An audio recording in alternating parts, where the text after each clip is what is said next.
Tracy, what's in the chat box here? I'm not going to tell you. We got a comment with a question, actually two questions, and we thought what a great way to respond is on camera. So let's do it. Which episode was this from? Fear of missing out. Oh, our FOMO one. Our FOMO one. Okay. So if you can't see it, it says the first question is advice to moms who have fear of missing out on things with their kids. Do we have advice? Wow. The very first question that comes to mind is, what do you think you're missing out on? What do you really believe you're not getting?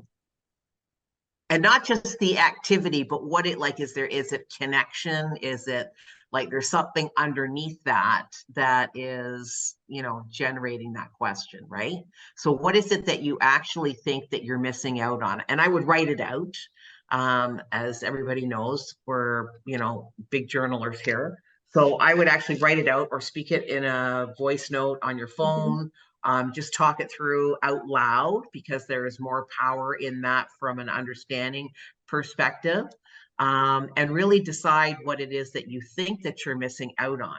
And I guess my brain goes into two different directions here, and you guys jump in at any point. One is that if you've got really young kids and your kids are in daycare, I can see there being that feeling, and I'm just going back to when I was a working mom, having that feeling of I wonder what they're doing today that I'm not being a part of, right? And worrying that milestones and things were going to be taking place without me being there, without me being the first to be a part of that. And really, I think the thing that helped me the most when I was going through those experiences was that whenever it was that I was witnessing it, it was the first for me. It didn't matter if it had happened before. It was the first time for me. And I got to celebrate that. I got to be a part of that. And that allowed me not to worry about what was taking place in the background, because that's not my experience. It's not what I'm a part of anyways. I'm going to create the best experience I can when I'm home with my young daughter and get to be a part of all of that.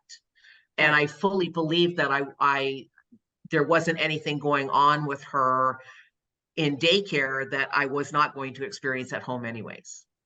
Right.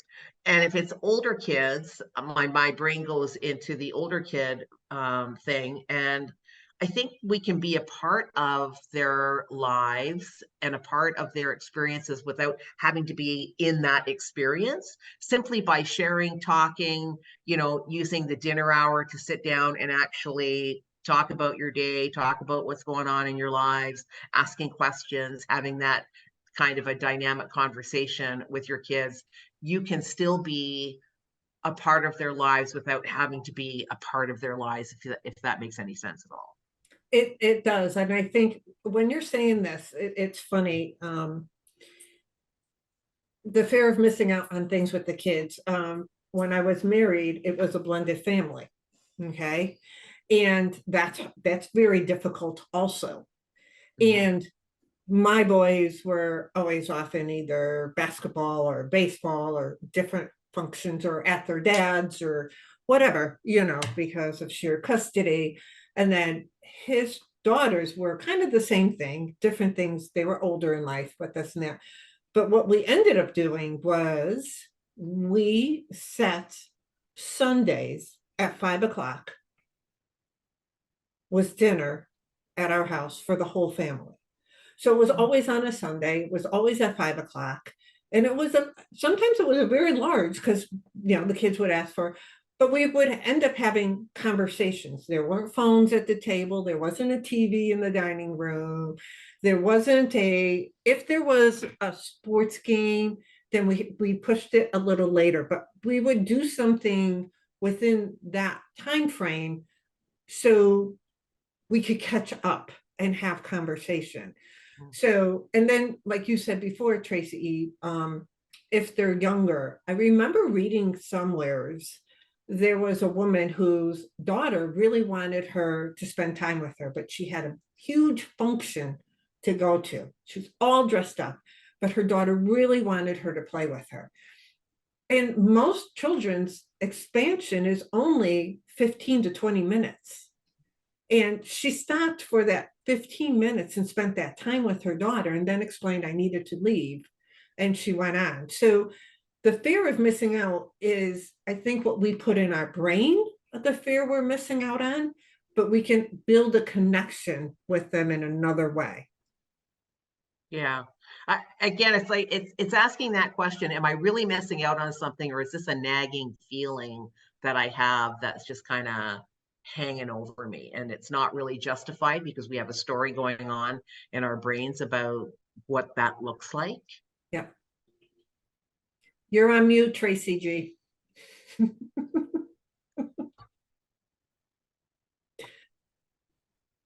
Look at me, the tech girl. Oh, there was noise in the background, so I thought I'd mute myself.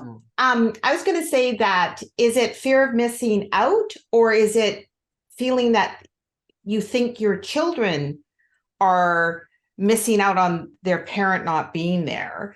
And that's, again, your own story. And we talk to our kids all the time about their childhood. And do you remember that? And the majority of times they're like, no. No, and it's like, we were there. The things you think make the impact usually aren't the things that make the impact. And for us, like, we did the connection thing. We had to, our thing was dinner. You had to be home for dinner. We always will move the dinner time and adjust it accordingly. And you wound up having your children tell you their stories. So it created connection. So if you missed out on that event, listen to your kid when they tell you about that event. And that's good too, because it's engagement and it's connection. Yeah, that's brilliant. And also your point, Michelle, like, get rid of the phones, like, not like, it has to be a tech-free zone in order for that true connection to really happen. And it's hard, you know, like, I mean, kids are so, you know, so into their phones, so into their tech. It's their attention spans are getting shorter and shorter and shorter, and this has been proven by science. I read an article not too long ago. There's an actual name for this. I think it's called TikTok brain, is what they have called it, TikTok brain. And kids' attention spans are getting shorter and shorter and shorter. So any time you have the ability to have the kids put that stuff away and have a conversation or a game, or like, if you're like, well, I don't know what to say, like, just come up with funny questions, like, if you had to pick between this and this, what would you pick? Right. And why? Like, it doesn't have to be serious. A lot of times it will end up with, oh, this is what happened to me today or whatever, but it doesn't have to start out that way. Right. It could even start out with, oh, what were you watching on TikTok? Oh, it was this funny guy that did this. Oh, was it, why, blah, blah, blah. Did any of the kids? And all of a sudden you're talking about your day or whatever. But I think it's more exactly that, the connection, and that you're engaged and listening to what they have to say, because a lot of times, you're listening, but are you really listening? And I think that's the only thing you have to worry about, fear of missing out, is actually engage and listen to your kids. Yeah. Excuse me. Awesome. Okay. And what was the second Hopefully question, that wasn't Tracy? controversial. No. What was the second one? Okay, the second one is advice to someone who has fear of missing out because they are comfortable with where they are, but knows there has to be something better, specifically career-wise. That's a good one. Very good. Is. And it's something, here's the thing. We all have to go through it. Yeah. And it's that part of yourself where you are going to be uncomfortable in making that decision to either completely switch careers or to start to create something on the side.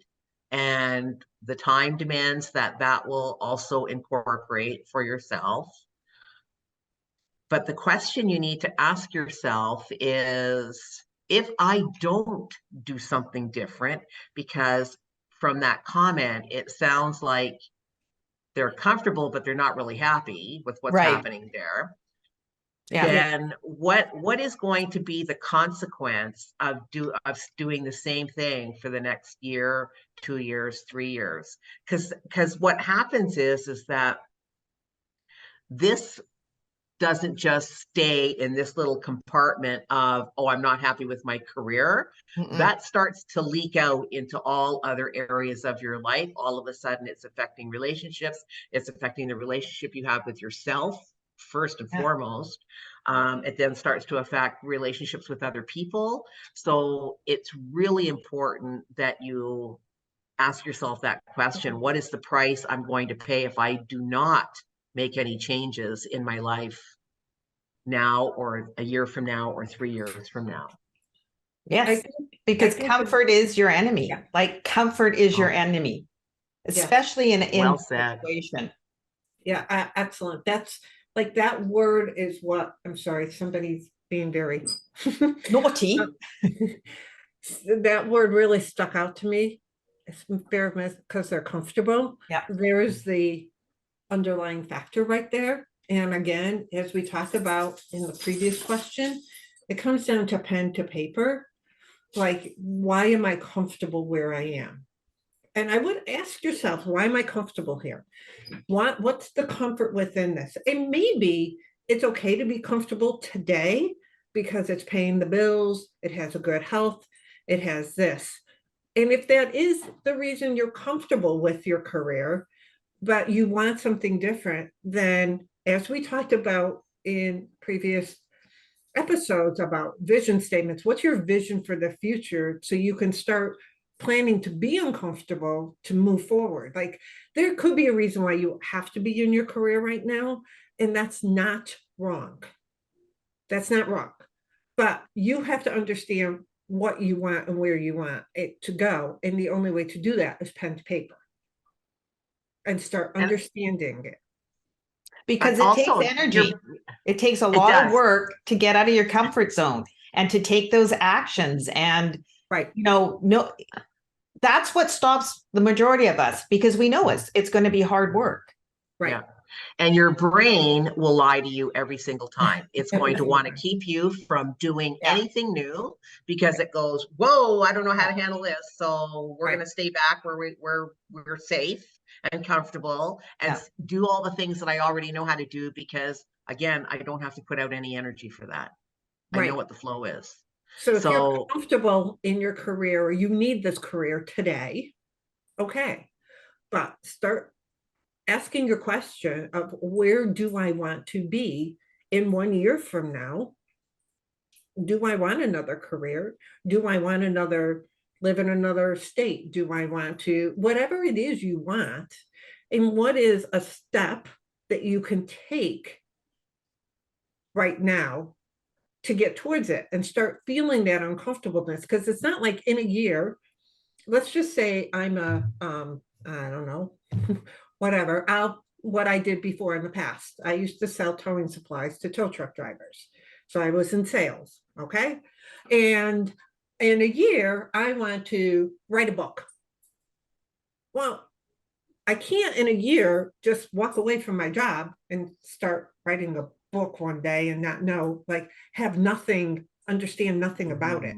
So you can start getting a little bit uncomfortable along the way, learning how to write a book, having a conversation with somebody, finding a mentor, could find a coach, could find job sharing. So you can just do a bunch of stuff that you're still keeping your career, but you're getting uncomfortable trying to find other things to do. And I think Tracy has a good point on all of that. Going, I don't think you're happy because you're questioning it, because we're not talking about if you're content in and comfortable in your position or your job, you don't have to seek more. But there's a question here. You're like, I don't know who this person is, but there's a question here going, there's something about my career Right. I'm not happy with. I picked up the They, same thing. they knows there is something better. Yeah. Yeah, there is. Yeah. For you, there is. And Right. you gotta start creating the plan. You gotta actually sit down, like Michelle said, and start writing out what is it that I think I would like to do? How do what does that path look like Mhm. in order for me to start to get to that destination? Right. Who do you know that's in that path? Yeah. Who can you have a conversation with?